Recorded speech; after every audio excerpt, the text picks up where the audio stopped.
Bonjour, une circulaire datée du 8 avril 2015 étend au régime de retraite complémentaire du privé les nouvelles règles en matière de cumul emploi-retraite. Depuis le 1er janvier 2015, ce dispositif qui permet de cumuler une pension de retraite et un revenu d'activité a été profondément remanié.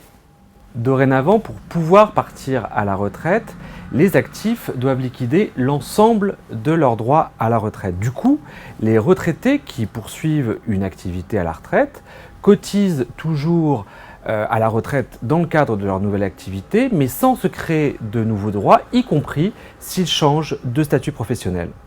Par exemple, avant le 1er janvier 2015, si un salarié à la retraite se mettait à son compte, devenait par exemple consultant, eh bien, il cotisait à la retraite dans son nouveau régime et ces cotisations généraient des droits qui, à terme, lui permettaient de toucher une pension supplémentaire. Depuis le 1er janvier 2015, il cotise toujours dans son nouveau régime et ces cotisations sont versées à fonds perdu, c'est-à-dire qu'elles ne lui ouvrent pas de droit à la retraite. Les retraites complémentaires ARCO et AGIRC se sont alignées sur les nouvelles règles. Comme pour le régime de base, il existe des exceptions.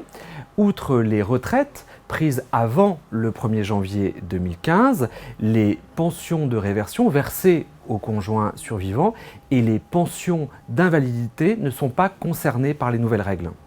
Alors, par ailleurs, les actifs qui sont mis d'office à la retraite jeunes parce que leur métier exige certaines aptitudes physiques peuvent, dans le cadre de leur nouvelle activité, se créer de nouveaux droits à la retraite. On trouve dans cette catégorie les militaires, les marins de la marine marchande ou encore les danseurs de l'Opéra national de Paris. Le législateur a aussi estimé que les activités occasionnelles ne pouvaient pas être considérées comme des activités professionnelles et n'étaient donc pas soumises à ce titre aux nouvelles règles en matière de cumul emploi-retraite. On y trouve les activités artistiques, littéraires, d'hébergement, de spectacles, juridictionnels et également de participation aux jurys de concours d'entrée.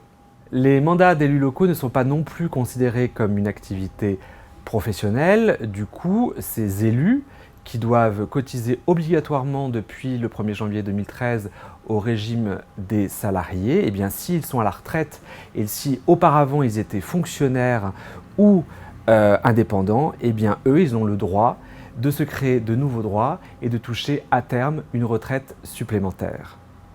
Merci de votre attention et à bientôt pour un nouveau numéro de Demain ma retraite.